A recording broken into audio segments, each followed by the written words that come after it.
എൻ്റെ ദൈവം എന്നെ കരുതുന്നത് ചെറുതൊന്നുമല്ല. എൻ്റെ ദൈവത്തിൻ്റെ അളവറ്റ കൃപയും അനുഗ്രഹവും അവൻ്റെ സ്വന്തം തേജസ്സും ബഹുമാനവും എൻ്റെ മേൽ നൽകി. ആ കൃപകളൊക്കെയും ഒരുമിച്ച് ലഭിച്ചിട്ടുള്ള വ്യക്തിയാണ് ഞാനെന്ന ബോധ്യം എന്നെയും നിങ്ങളെയും ഭരിക്കണം. ABCD ഈ 4 ഇംഗ്ലീഷ് ആൽഫബറ്റ്സ് ഇതുമായി, ഈ ചിന്തയുമായി ഒന്ന് കോർത്തിണക്കിക്കൊണ്ട് ഞാൻ എൻ്റെ വാക്കുകൾ ഉപസംഹരിക്കാം. Acknowledge what we are. അതാണ് ആൽഫബറ്റ് എക്ക് നൽകാനായിട്ട്, അല്ലെങ്കിൽ എയോട് ചേർത്ത് ചിന്തിക്കാനായിട്ട് ആഗ്രഹിക്കുന്നത്. Acknowledge what we are. ഇന്ന് പലപ്പോഴും നമുക്കില്ലാതെ പോകുന്നതാകുന്ന സംഗതികളിൽ ഏറ്റവും പ്രധാനപ്പെട്ട ഒന്നാണ് ഞാൻ ആരാണ്, ഞാൻ എന്താണ് എന്നുള്ളതാകുന്ന ചിന്തയും ബോധ്യവും. പലപ്പോഴും നമ്മുടെ പ്രവർത്തനങ്ങളും നമ്മുടെ ജീവിതവും നമ്മുടെ സംസാരവും നമ്മുടെ ചിന്തകളുമൊക്കെയും നിയന്ത്രണാതീതമായി പോകുന്നതും, നമ്മൾ വിവേകത്തെക്കാൾ അപ്പുറമായി വിചാരത്തിനും വികാരത്തിനും അടിമപ്പെട്ട് സംസാരിക്കുകയും പ്രവർത്തിക്കുകയും ചെയ്യുന്നു പോകുന്നതും ഞാൻ ആരാണ് എന്നുള്ള ബോധ്യം എന്നിലില്ലാതെ പോകുന്നതുകൊണ്ടാണ്. ഞാനൊരു പുരോഹിതനായി, ഞാനൊരു ആശ്രമ അംഗമായി, ഞാൻ എൻ്റെ സഭയുടെ പ്രതിനിധിയായി ഞാൻ ജനത്തിന് മുമ്പിൽ നിൽക്കുമ്പോൾ ഞാൻ പെരുമാറേണ്ടുന്ന രീതി, ഞാൻ സംസാരിക്കേണ്ടുന്ന ശീലങ്ങൾ, എൻ്റെ വാക്കുകൾ ഒക്കെയും ഞാൻ മറന്നുപോയാൽ ഞാൻ എൻ്റെ ദൈവത്തെ വേദനിപ്പിക്കുന്നവനായിത്തീരും. പലപ്പോഴും കുടുംബങ്ങളിൽ ഉണ്ടാകുന്ന പ്രതിസന്ധികളൊക്കെയും കേൾക്കുമ്പോൾ തോന്നും, ഇതിൽ ആരുടെ പക്ഷത്താണ് ശരി, ഇതിൽ ആർക്കാണ് ഒരു കറക്ഷൻ ആവശ്യമുള്ളത്, ഇതിൽ ആരോടാണ് എന്തെങ്കിലും ഒരു വാക്ക് പറഞ്ഞു കൊടുക്കേണ്ടതെന്ന്. അമ്മ അമ്മയുടെ സ്ഥാനം മറന്ന്, അപ്പൻ അപ്പൻ്റെ സ്ഥാനം മറന്ന്, മക്കൾ മക്കളുടെ സ്ഥാനം മറന്ന് ചിന്തിക്കുകയും പ്രവർത്തിക്കുകയും ചെയ്തതുകൊണ്ടാണ് പല പ്രതിസന്ധികളും വളരെ രൂക്ഷമായി തീരുന്നത്. വികാരത്തിന് അടിമപ്പെട്ട് സംസാരിക്കാനായിട്ട് പലപ്പോഴും ഇടയാകുന്നത് അതുകൊണ്ടാണ്.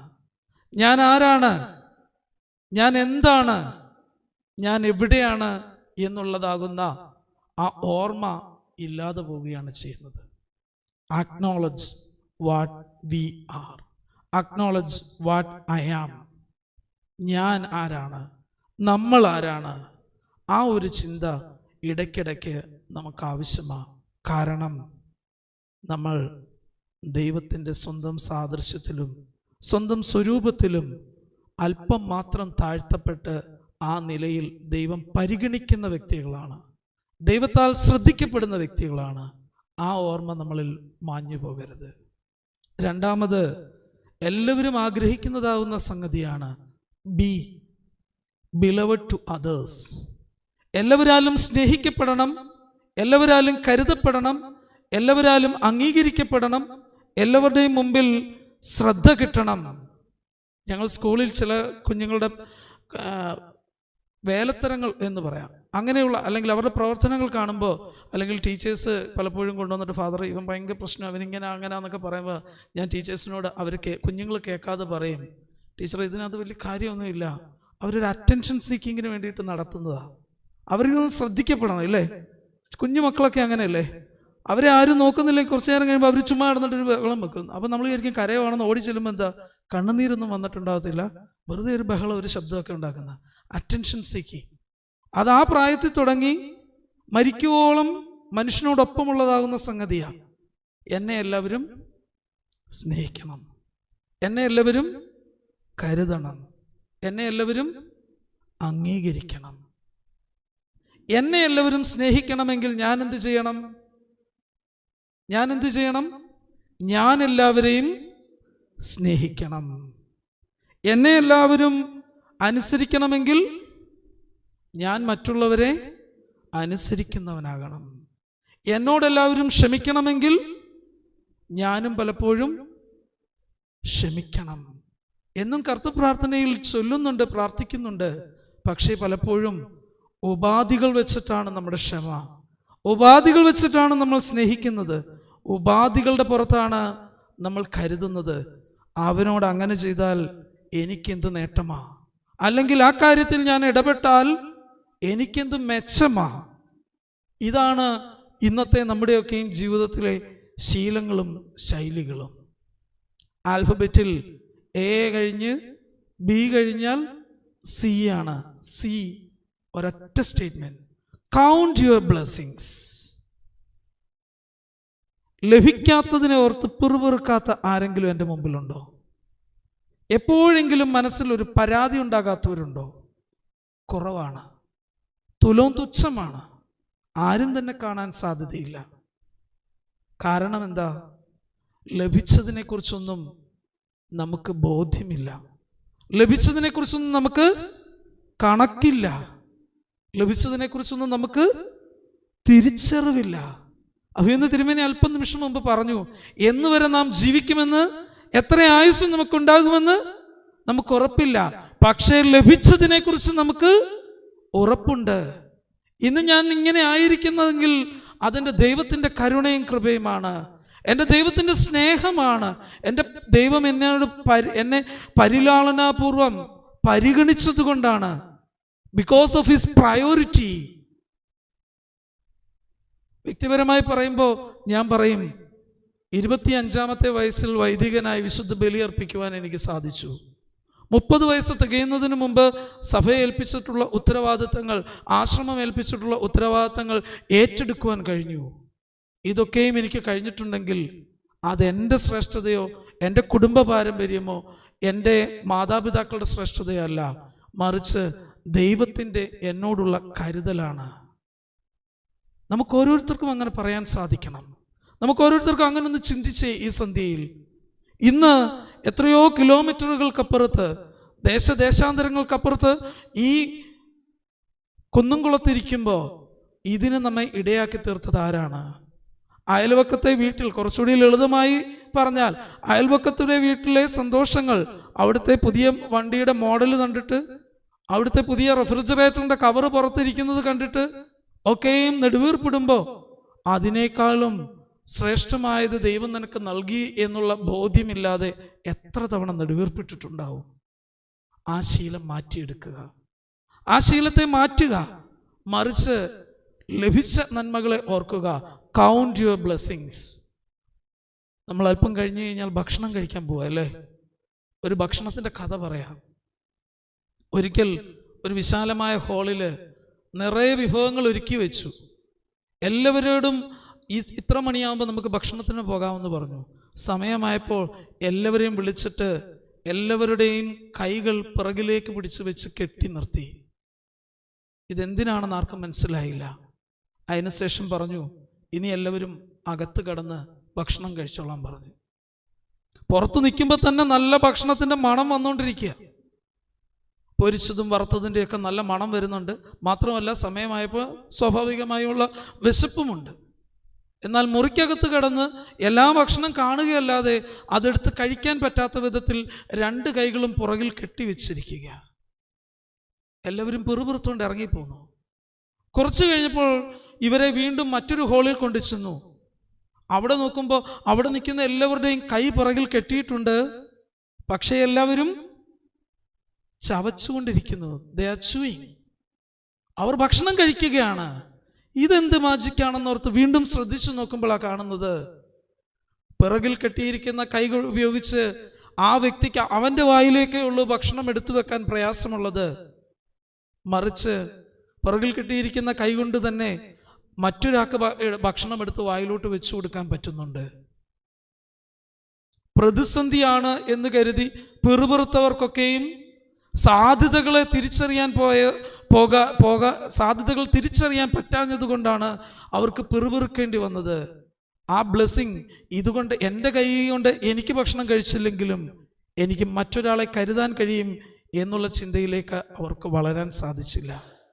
കൗണ്ട് യുവർ ബ്ലെസ്സിങ് എന്ന് പറയുമ്പോൾ എൻ്റേതെന്ന് പറഞ്ഞ് ഉള്ള ബാങ്ക് ബാലൻസിനെ കുറിച്ചിട്ടോ അല്ലെങ്കിൽ നമ്മുടേതെന്ന പേരിൽ മുദ്രണം ചെയ്തതിനെ കുറിച്ചോ മാത്രമല്ല, നമുക്ക് മറ്റുള്ളവരെ കരുതാനും സ്നേഹിക്കാനും ഈ പ്രകൃതിക്ക് വേണ്ടി നാളേക്ക് വേണ്ടി കരുതാനും ഒക്കെയും കഴിയുന്നത് അതും ബ്ലെസ്സിങ്സ് ആണ്. അതിനെയും കൗണ്ട് ചെയ്യണം. നാലാമത്, അധികം ദീർഘിപ്പിക്കാതെ പെട്ടെന്ന് പറഞ്ഞ് അവസാനിപ്പിക്കാം. നാലാമത്തത് മറ്റൊന്നുമല്ല, detach the unwanted. Detach the unwanted. എന്താ ഡിറ്റാച്ച് എന്ന് പറഞ്ഞാൽ? അറ്റാച്ച് എന്ന് പറഞ്ഞാൽ നമുക്കറിയാം അല്ലേ, കൂട്ടിച്ചേർക്കുക. ഫയൽ അറ്റാച്ച് ചെയ്ത് വേണം പോസ്റ്റ് ചെയ്യാൻ, അല്ലെങ്കിൽ അത് കവറിലേക്ക് ചേർത്ത് വെച്ച് വേണം അയക്കാൻ എന്നൊക്കെയും പറയുന്നത് പോലെ അറ്റാച്ച് ചെയ്യുക. ടോയ്ലറ്റിൻ്റെ കേസുകൾ പറയുമ്പോൾ നമുക്കറിയാം, അറ്റാച്ച്ഡ് ബാത്റൂം എന്ന് പറഞ്ഞാൽ എന്താ? ചേർന്നുള്ളതെന്ന്. അപ്പോൾ ഡിറ്റാച്ച് എന്ന് പറഞ്ഞാൽ എന്താ? വേർപിരിച്ച് അല്ലേ, മാറ്റി നിർത്തുന്നത്. എന്തൊക്കെയാ മാറ്റി നിർത്തേണ്ടത്? The unwanted, ആവശ്യമില്ലാത്തത്. സാധാരണ കുഞ്ഞുങ്ങളോട് പറയുമ്പോൾ എപ്പോഴും ഞങ്ങൾ പറയുന്ന കാര്യമാണ് ആവശ്യം, അത്യാവശ്യം, അനാവശ്യം. അവരെ ഫിനാൻഷ്യൽ മാനേജ്മെൻ്റ് ഒക്കെ പഠിപ്പിക്കുന്ന സമയത്ത് പ്രത്യേകിച്ച് പറഞ്ഞു കൊടുക്കുന്നതാണ്. അതുപോലെ ഡിറ്റാച്ച് ദ അൺവാണ്ടഡ്, ആവശ്യമില്ലാത്തതിനെ മാറ്റി നിർത്തണം. Say no. നോ പറയേണ്ട സാഹചര്യങ്ങളിൽ, അത് മക്കൾ അനുവാദം ചോദിക്കുന്ന ഒരു കാര്യത്തിലായാലും, ഒരു തീരുമാനമെടുക്കേണ്ടി വരുന്ന ഒരു സാഹചര്യത്തിലായാലും, ചിലതിനോടൊക്കെ മൗനമായി നിന്നു പോകുന്ന ഒരു സാഹചര്യത്തിലായാലും, ഇല്ല, ഇതിനോട് ഞാൻ യോജിക്കില്ല, എനിക്ക് പറ്റില്ല എന്ന് പറയണം. അഭിനന്ദ തിരുമനസ് കുറച്ചു മുമ്പ് ഓർമ്മിപ്പിച്ചു സാധ്യതകൾ, ടെക്നോളജിക്കൽ അഡ്വാൻസ്മെന്റ്സിനെ കുറിച്ചിട്ട്. നന്മയ്ക്ക് വേണ്ടി അല്ലാത്തത് എന്തുണ്ടെങ്കിലും അവിടെ നോ പറയണം.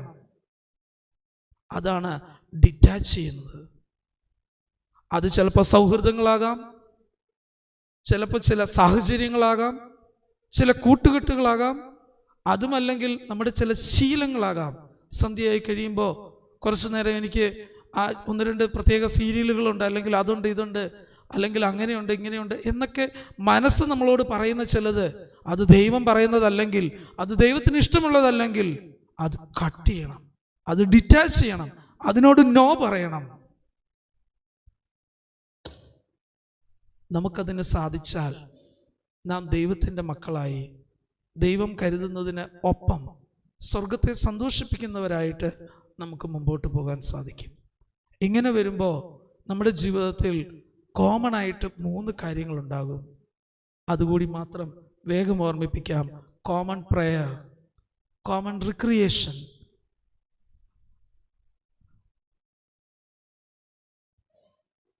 കോമൺ ഒരുമിച്ചുള്ളതാകുന്ന പ്രാർത്ഥന, ഒരുമിച്ചുള്ളതാകുന്ന സംഭാഷണങ്ങൾ, ഒരുമിച്ചുള്ളതാകുന്ന ഭക്ഷണം, കോമൺ ഫുഡ്. ഇത് 3 ഉള്ള കുടുംബങ്ങൾ ഈ പറഞ്ഞ ABCDയിലേക്ക് അടുത്തു വരാൻ വലിയ പ്രയാസമുണ്ടാകുകയില്ല. കാരണം അവർ ഒരുമിച്ചിരുന്ന് പ്രാർത്ഥിക്കുമ്പോൾ ദൈവം മുമ്പാകെ ഈ ഡിറ്റാച്ച് ചെയ്യേണ്ട എന്തെങ്കിലും കാര്യങ്ങൾ മക്കൾക്കുണ്ടെങ്കിൽ, കുടുംബത്തിലുണ്ടെങ്കിൽ, അത് ആ സമയം ദൈവത്തോട് അവർക്ക് പ്രാർത്ഥിക്കാൻ കഴിയും. കോമൺ റിക്രിയേഷൻ ഉണ്ടെങ്കിൽ, ഒരുമിച്ചിരുന്ന് സംസാരിക്കുകയും കൂടിയാലോചിക്കുകയും പങ്കിടുകയും ചെയ്യുമ്പോൾ, അനുഭവങ്ങൾ അഭിപ്രായങ്ങളൊക്കെയും ചേർത്ത് വെക്കുമ്പോൾ ഈ ലഭിച്ച നന്മകൾ, ബ്ലെസ്സിങ്സ് ഒക്കെ ആ സമയത്ത് കൗണ്ട് ചെയ്ത് മക്കളെ ബോധ്യപ്പെടുത്താൻ അമ്മമാർക്ക് കഴിയും. അതേപോലെ ദൈവസന്നിധിയിൽ സ്നേഹിക്കപ്പെടുന്നവരായി തീരുവാൻ തക്കവണ്ണം മക്കളോട് ക്ഷമിക്കാൻ അമ്മമാർക്ക് കഴിയും, ക്ഷമയെ പഠിപ്പിക്കാൻ കഴിയും, സ്നേഹത്തെ പഠിപ്പിക്കാൻ കഴിയും, ബിലവഡായി തീരാനായിട്ട് കഴിയും. കോമൺ ഫുഡിൻ്റെ സമയത്ത് അവരോട് പറഞ്ഞു കൊടുക്കണം. പണ്ട് സാധാരണ പറയുന്നതാ ചൊല്ലും ചോറും അറിഞ്ഞു വളർത്തുക എന്ന്. അതാണ് കോമൺ ഫുഡ് എന്ന് പറയുന്നത്. നമുക്ക് ഇത്രയൊക്കെ ഉള്ളൂ, നമുക്ക് അങ്ങനെ ആകാൻ പറ്റില്ല. നാം ഇതാണ്, നീ ഇന്ന വീട്ടിലെ മോനാ, നീ ഇന്ന വീട്ടിലെ ഇന്നാരുടെ മകളാ, അതനുസരിച്ച് വേണം, നീ ഈ സഭയിലെ അംഗമാ, നീ ഈ ദേവാലയത്തിലെ അംഗമാ, നീ ജീവിക്കേണ്ടത് ഈ വിധത്തിലാ എന്ന് പറഞ്ഞു കൊടുത്ത് വളർത്തുവാൻ, പ്രാർത്ഥിക്കുവാൻ, ശീലിപ്പിക്കുവാനൊക്കെയും അമ്മമാർക്ക് കഴിയും. അത് കഴിഞ്ഞിട്ടുണ്ടാകും ഇക്കാലമൊക്കെയും, ഇനിയും അതിന് സാധിക്കട്ടെ. പ്രാർത്ഥിച്ചുകൊണ്ട് ഒരു നിമിഷം നമുക്ക് നമ്മുടെ തലകൾ വണങ്ങി ദൈവത്തോട് പ്രാർത്ഥിക്കാം. സ്വർഗീയനായ ദൈവമേ, കാരുണ്യവാനായ പിതാവേ, അവിടുന്ന് സ്നേഹം കൊണ്ട് ഞങ്ങളെ നിറയ്ക്കുന്നു. നിന്റെ സ്നേഹത്തിൽ വളരുവാനും നിന്റെ സ്നേഹത്തെ പങ്കുവെക്കുവാനും ഈ കഴിഞ്ഞ നാളുകളിലൊക്കെയും ഞങ്ങൾക്ക് അവിടുന്ന് അവസരങ്ങൾ നൽകിയിട്ടുണ്ട്. തുടർന്നും നിന്റെ സ്നേഹത്തിലും നിന്റെ ദിവ്യ പരിലാളനയിലുമായിരിക്കാൻ ഞങ്ങൾക്കിടയാക്കണമേ. നീ ഞങ്ങളെ കരുതുന്നത് അല്പം മാത്രം താഴ്ത്തി തേജസ്സും ബഹുമാനവും അണിയിച്ചിട്ടാണ്. എന്നാൽ ആ തേജസ്സിനും ബഹുമാനത്തിനും കോട്ടം വരാത്ത വിധത്തിൽ ഞങ്ങൾ ആരാണെന്ന് ഞങ്ങൾക്ക് തിരിച്ചറിയുവാൻ, ഞങ്ങൾ ആരാണെന്നുള്ള ബോധ്യത്തിൽ ജീവിക്കുവാൻ ഇടയാക്കി തീർക്കണമേ. നിന്നാൽ സ്നേഹിക്കപ്പെടുവാനും നിന്റെ സ്നേഹത്തെ പങ്കുവെക്കുന്നവരായി തീരുവാനും ഞങ്ങൾക്ക് കൃപ ചെയ്യണമേ. നിന്നിൽ നിന്ന് ഞങ്ങൾക്ക് ലഭിച്ചിട്ടുള്ള നന്മകളെ മറന്നു പോകുന്നവരാകാതെ ലഭിച്ച എല്ലാ നന്മകളെയും നിന്റെ മുമ്പാകെ ഓർക്കുന്നവരായി തീരുവാൻ ഞങ്ങൾക്കിടയാക്കണമേ. സ്വർഗത്തിന് ഇഷ്ടമില്ലാത്തത്, സ്വർഗം ദുഃഖിക്കാനിടയാകുന്നത് അവയൊക്കെയും ഞങ്ങളുടെ ജീവിതത്തിൽ നിന്നും അടർത്തി മാറ്റി അവയോടൊക്കെ നോ പറയുവാൻ തക്കവണ്ണമുള്ള ബലവും ശക്തിയും ഞങ്ങൾക്ക് നൽകണമേ. ഞങ്ങളുടെ കുടുംബങ്ങളെ അനുഗ്രഹിക്കണമേ. ഞങ്ങളെ സഭയെ അനുഗ്രഹിക്കണമേ. ഞങ്ങളുടെ ഈ മർത്തമറിയം വനിതാ സമാജം പ്രസ്ഥാനത്തെ അനുഗ്രഹിക്കണമേ. കൂടി വന്നിരിക്കുന്ന എല്ലാവരെയും അവിടുന്ന് വാഴ്ത്തണമേ. ആയത് പിതാവിൻ്റെയും പുത്രൻ്റെയും പരിശുദ്ധ റൂഹായുടെ നാമത്തിൽ തന്നെ.